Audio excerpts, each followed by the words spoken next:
Bonjour, je suis toujours ravie de vous retrouver. J'espère vraiment que je vous retrouve dans une forme splendide. Alors aujourd'hui, vous avez la gentillesse de m'envoyer vos questions. Aujourd'hui, j'avais l'intention de répondre à une de vos questions qui, j'espère, aidera d'autres personnes.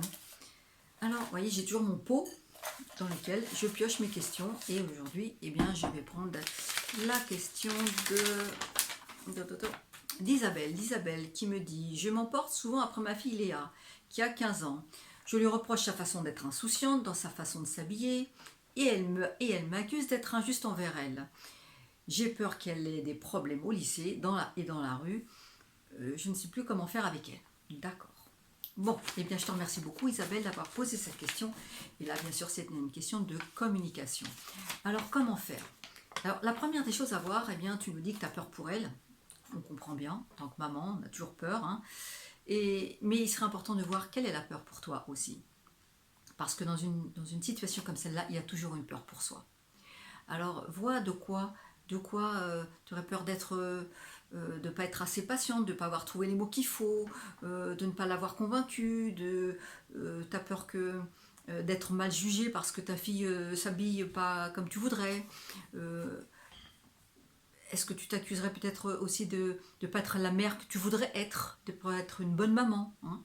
Je ne sais pas, mais vois. Parce que ce qu'il faut voir, c'est que dans une situation comme celle-là, quand on s'accuse de quelque chose, l'autre s'accuse toujours de la même chose. Je m'explique. Ça veut dire que si tu t'accuses d'être une mauvaise maman ou de ne pas être comme tu voudrais, il y a de fortes chances que ta fille, elle s'accuse aussi de ne pas être la fille que tu souhaiterais avoir, qu'elle souhaiterait être pour toi, qu'elle s'accuse de ne pas être la bonne fille que tu voudrais.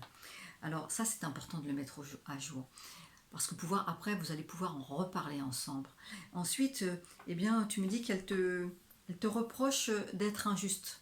Te reproche d'être injuste. Si elle te reproche d'être injuste, est-ce qu'il se pourrait que toi, au fond de toi, il n'y a pas une part de toi qui t'accuse aussi d'être injuste? Parce que ce dont elle t'accuse, ça veut dire que toi aussi, tu t'accuses de la même chose, mais tu ne t'en rends pas nécessairement compte. Alors, le développement personnel nous sert à ça, à mettre à jour ce que nous ne voyons pas. Alors, si ta fille te dit: t'es injuste, maman, regarde si toi, tu t'accuses pas peut-être de mal t'y prendre, ou pas au bon moment, ou de la gronder de façon trop forte, je ne sais pas. Vois de quoi tu t'accuses toi aussi. Et qu'est-ce que tu me donnes d'autres indications dans ton courrier? Je lui reproche sa façon insouciante de s'habiller. Tu lui reproches sa façon d'insouciante.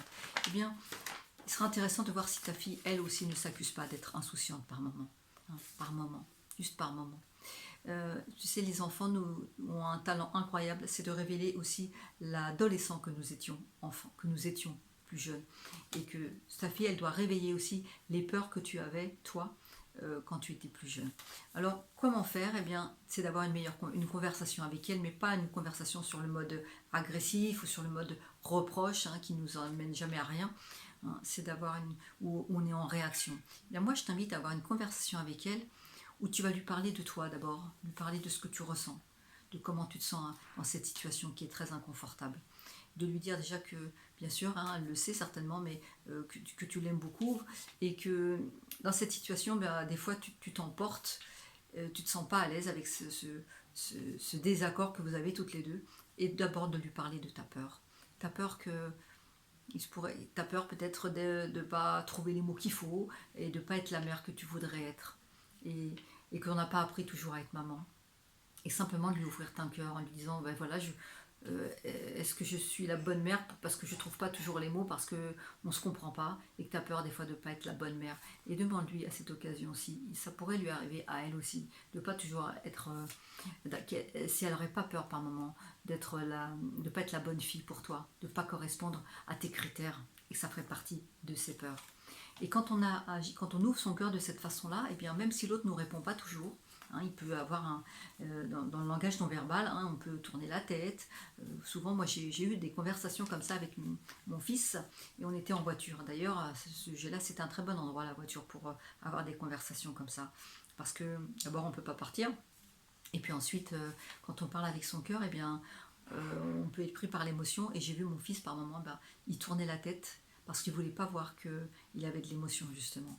Alors essaie un petit peu cette méthode-là avec ta fille, et puis vois aussi, puisque elle t'accuse d'être injuste, eh bien ça veut dire que toi aussi tu t'accuses d'être injuste. Eh bien tu peux lui partager ça aussi. Par moment, il se peut que, oui, tu as peur aussi d'être injuste avec elle. Parce que tu es désemparé, tu es un peu perdu et puis tu t'y prends pas toujours bien. Alors peut-être tu t'emportes de trop, peut-être c'est pas le bon moment, je ne sais pas. Mais parle-lui de toi. Et quand tu vas lui parler de toi, tu vas pouvoir aussi tranquillement euh, lui parler d'elle. Est-ce qu'il se pourrait que elle aussi, puisque elle te dit que elle s'accuse d'être insouciante, eh bien, est-ce qu'il se pourrait que par moment elle ait peur d'être insouciante, hein? Alors, elle ne te répondra pas nécessairement, mais je t'assure qu'en agissant de cette façon-là, en parlant des peurs, eh bien, et en parlant de ce dont vous vous accusez mutuellement, eh bien, ça va ouvrir des portes, ça va ouvrir quelque chose. En tout cas, tu auras ouvert ton cœur. Et sincèrement, ça ne marche pas toujours de façon instantanée, mais je t'assure que au fil du temps, le simple fait d'avoir été vrai et authentique, et de lui dire que, bah, dans tous les cas, hein, l'important c'est que vous trouviez des moyens pour vous entendre, vous trouviez toutes les deux, vous avez besoin de vous sentir bien, et qu'en ouvrant son cœur, eh bien, je vous assure que ça va vraiment vous apaiser et vous alléger. Alors, tente cette méthode, je suis sûre que ça fonctionne parce que je l'ai apprise, deux, je l'ai appliquée et je t'assure que c'est vraiment formidable. Voilà, j'espère que j'aurai pu répondre un petit peu à ta question, Isabelle. Et puis, eh bien, pour certains d'entre vous, peut-être vous connaissez un petit peu tout ça. Mais si vous ne connaissez, eh bien c'est parfait. Mais peut-être d'autres auraient besoin de l'entendre. Alors, partagez la vidéo si vous en avez envie. Et puis si vous avez aimé, ben, mettez-moi un pouce. Retrouvez-moi sur ma chaîne Coaching Confiance ou bien sur ma chaîne YouTube aussi. En tout cas, j'étais ravie de partager cette question avec vous. J'espère vous retrouver très bientôt pour une nouvelle surprise. Et puis surtout, rappelez-vous l'essentiel. Vous êtes unique et d'une grande valeur et vous méritez le meilleur. À très bientôt. Au revoir.